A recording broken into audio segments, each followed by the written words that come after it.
The 2024 Subaru Crosstrek is all new, and there's a Wilderness edition now. It's not just badging and cladding, though there is a lot of badging and cladding.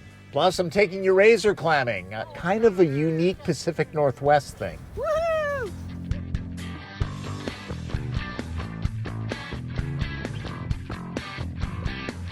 It's pretty common for Americans to overbuy, not just in quantity, in capability too. A MacBook Pro for typing up Word documents is like cutting butter with a chainsaw.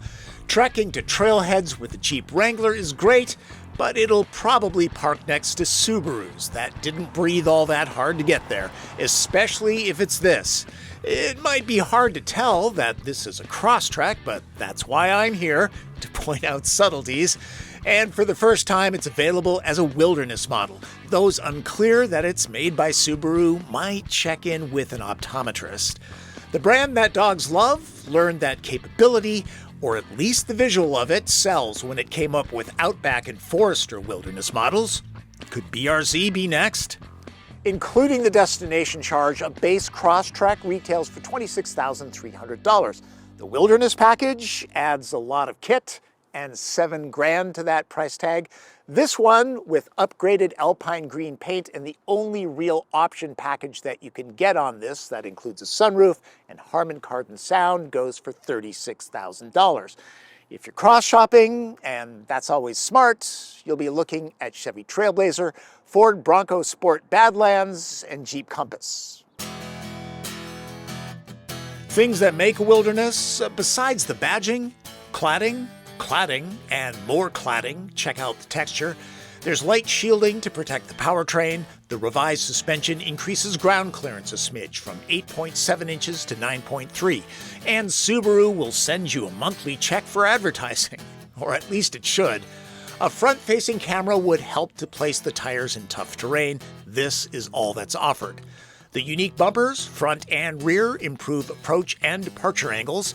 The matte finish helps keep reflections away, and there's a unique grille and plenty of copper accents. The roof rack is good for 176 pounds of bikes and skis, or 700 pounds of static load, like those rooftop tents. The interior gets some changes too. Those copper accents are happening in here. Heated seats get durable, water-resistant Star-Tex upholstery that should shrug off muddy dog paws. The optional sunroof is standard-sized. The Harman Kardon system is worth the upgrade. Indigo girls sound rich and punchy. Base Crosstreks move with a 152 horsepower 2-liter 4-cylinder. Wilderness upgrades that to the 2.5-liter boxer that punches out 182 horsepower and 176 pound-feet of torque.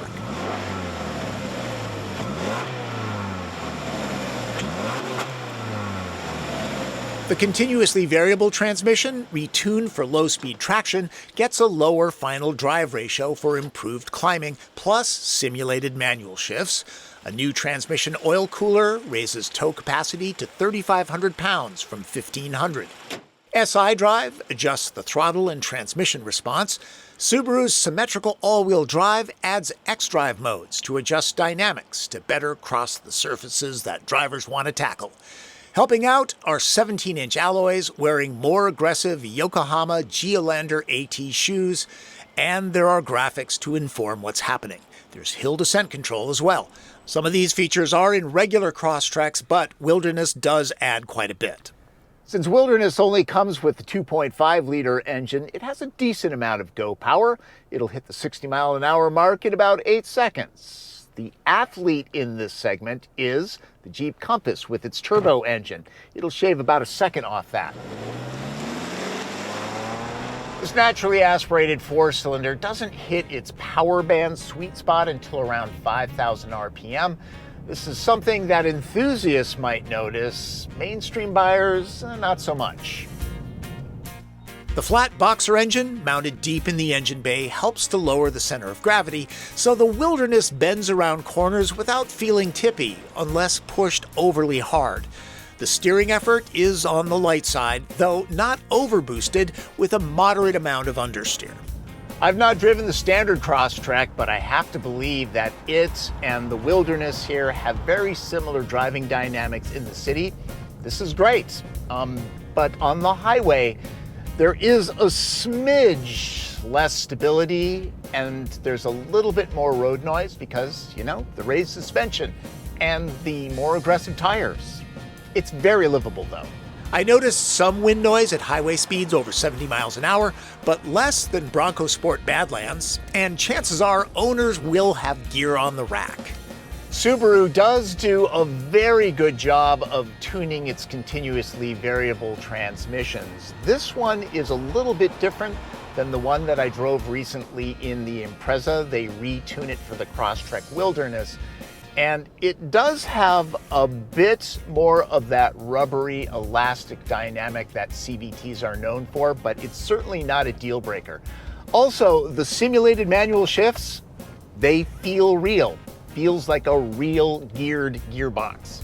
The fuel-saving automatic engine stop-start system can be toggled off. Also, it seems that a light brake pedal foot keeps it from shutting down. A harder push switches it off. This is fairly smooth. Startup is more abrupt. Even if you get the standard Crosstrek with the 2.5-liter engine, the Wilderness is going to be less efficient because it's raised up, it's got a different final drive ratio, and it's got off-road tires. The EPA rates this at 27 miles per gallon. That's 2 less than the standard Crosstrek. That's not bad. I spent most of my time with Wilderness in the burbs because I believe that's where most Crosstrek miles will happen. Off-roading. Here comes the speed bump. Nice. I feel more confident. This might be bought for style alone, but for those who go exploring, let me tell you about my trip from Seattle to Ocean Shores, Washington. Now, my wife and I are meeting friends there. Folding down the seats, there's plenty of room for all of our gear, including our guns. I'll explain that in a minute. This 150-mile trip is a great time to check out Subaru's EyeSight system that relies on 3 cameras. Lane keeping is pretty good. It takes gentle curves confidently. After 10 seconds or so, it wants hands on the wheel. The solid adaptive cruise control helps drivers relax. It also includes automatic emergency braking with pedestrian and bicycle detection. Road noise was on the lower side considering the off-road mission of the Wilderness. This is the highway fuel efficiency that we saw on our trip to the beach. It easily hits the EPA estimate. We're here to go razor clamming. This is a razor clam. It's a beauty. It is a beauty. Put her in the bag. They can be pretty large and very tasty. To get to the best locations, you'll want to go where other people aren't. So we head on down the beach quite a ways. I don't need the Wilderness's ground clearance here, but the X-Drive mode comes in handy, especially when the sand gets soft and deep. Also, to get these shots, I mounted my camera to a friend's Subaru. We have no problems getting to the good clamming spot. Now, if you look down at this little dimple here, it means that very possibly there's a razor clam there. So what you do is you take this razor clam gun and you dig down. And hopefully, oh, there you go. Razor clam. We're eating good tonight. If you want to know how the Wilderness does in more rugged conditions, Ryan Douthit of Driving Sports beats up on this very same vehicle on his dedicated test track. He does an excellent job. You really should check out his channel and this video specifically if you intend to push your Subi hard. On both days, we reach our limit pretty quickly. It can be a bit of work and hard on the gear. Lifetime warranty, huh? Yeah. I guess we're just manly men. Fortunately, we finish before the sun drops completely. What are you doing in there? Oh, it's a Subaru. Yeah, of course you want to be in there. Seems like we've picked up a passenger, proving that StarTech's material is durable. Also, all-weather mats are standard, helping clean them. Real quick, getting the clams is actually the easy part. Something I always forget until I get back to the cabin. Cleaning is tedious, but I suppose it's better than being a razor clam, huh? Mm-hmm. Yep. After they're shelled and washed, well, you guys are doing all the work. Dip them into panko breading and deep fry them to a golden brown. Razor clams aren't clammy. They're firm with a mild, slightly sweet taste. Delicious. If you're not jealous, you should be. All right, that's it. I'm eating. A couple observations about the interior. For an affordable off-road vehicle, it looks decent in here. This is the only colorway. Door panels have some personality. I find the obvious faux carbon fiber to be more appealing than the glossy plastic in the Impreza that I drove recently. And these are definitely plastic, but have a good feel to them. The driver's chair gets power. Passengers will be adjusting things on their own. There's acres of hard plastic in here, but padding where it's needed. The expected storage nooks will be found all around. The center console is deeper than usual. Plenty of room for your jerky and trail mix. Subaru's Starlink interface gets a bright, clear screen as large as an iPad with a few welcome hard buttons. Most tasks are done on the screen, though. The layout itself is intuitive. My biggest gripe is that some commands are laggy and others are not. The Qi charger did a good job of juicing my iPhone 13 Pro. We used wireless CarPlay a lot during our trip. There's Android Auto too. Crosstrek is on the compact side, but it has a usable back seat. I'm 5'9" and I've got a solid amount of head, knee, leg, and foot room. Now, when I'm getting in and out, I do need to watch my boots, but those are on the big side. Getting car seats in and out shouldn't be a problem. Cubbies in the door, yes. This will only fit a small water bottle. One of my big gripes, no pocket on the driver's seat back. There's one on the passenger side. I wish they wouldn't cheap out like that. Phones can be charged, but there are no adjustable vents. This is a handy step to access the roof rack. The cushions are comfortable with good thigh support. The bench is wide enough to get 3 average-sized adults in for short trips across town, but really, you're going to want to keep it to 2 back here, especially if somebody's drinking hot coffee and folding this down. Crosstrek is a useful hatchback, and I like the fact that it gives you shelter from the rain. Always nice here in the Pacific Northwest. Very happy that there's more than a repair kit. Physical spares are a must for off-roading. Bag hooks and a spot for big water bottles are in the Subaru spirit. It's easy to drop the seat backs from the billboard bumper and easy to see how Crosstrek swallowed up our bulky beach gear without any issues. There's 55 cubic feet to fill. If we'd have carpooled, things would need to move to a roof box. There's no Ascent Wilderness yet. In normal mode, it measures out at 20 cubic feet, which is still decent.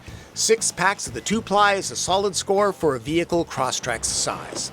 Let's move on to red light, green light. Green light. For outdoorsy folks that don't need Bronco or Wrangler off-road chops, Crosstrek Wilderness is an excellent tool. Fully loaded, the price is easily $6,000 less than Bronco Sport or Jeep Compass equivalents. It gets better fuel economy than those two as well. It stays comfortable and controlled in everyday driving. Yellow lights. Driving dynamics are good. At highway speeds, seems there's a smidge more road and wind noise. Fuel economy is best in class, but lower than other Crosstreks. Backseat room is good. How about some vents and better storage back there? Red light. A vehicle like this cries for a heated steering wheel. The cladding and branding is a bit over the top. The good-looking interface screen can be sluggish at times. Crosstrek Wilderness has only been out a short while, and I've already seen a half dozen on the road. Now, I do live in the Pacific Northwest, one of the brand's largest markets, so there's that, but Subaru has definitely found a secret sauce. Crosstrek is already wildly popular. The Wilderness package is going to make it even more so. I mean, this is capable, it's practical, it's affordable, it's what people want in a vehicle. And even those who don't intend on off-roading it love the Ranger Rick look. So, you know, might be a fashionista thing, but it's gonna sell cars. The standard Crosstrek is plenty capable for nearly anyone that wants to get to the good mountain bike trails, more efficient too. Pro tip? The Sport model gets the more powerful 2.5-liter boxer and much of the same look for around $3,500 less. The Wilderness package appeals to buyers that need to tackle super tough terrain, or at least prefer an image that they do. Special thanks to my friends that endured me shooting this in ocean shores. I'm blessed with some great ones. There are shoots that go smoothly, and then there's this one. I must have done something to anger the photography gods. There were technical problems with one of my GoPros. Shooting the running footage, I just didn't have my usual mojo. Focus seemed to be a problem. The light was either too bright for one filter or too dark for another. And then there were problems with my GoPro mounts. Glenn Iwasaki, who drove this week, and I didn't realize that this had fallen off until 5 minutes after the fact. It had over 2 hours of work on it, which was the most valuable thing about it. Retracing our steps, we couldn't find it. Out of desperation, we asked a kid and his mom if they'd seen it. And she pulled it from her bag. I was so relieved I forgot to offer them a reward. So, if it's you, please contact me. Also at the beach, same thing. And this one was just as hard to find.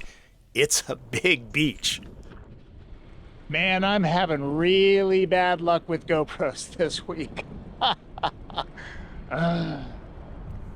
Hope you got something from my look at the 2024 Subaru Crosstrek Wilderness. Before I go, I've said this before, but it bears repeating. The Subaru logo, what does it mean?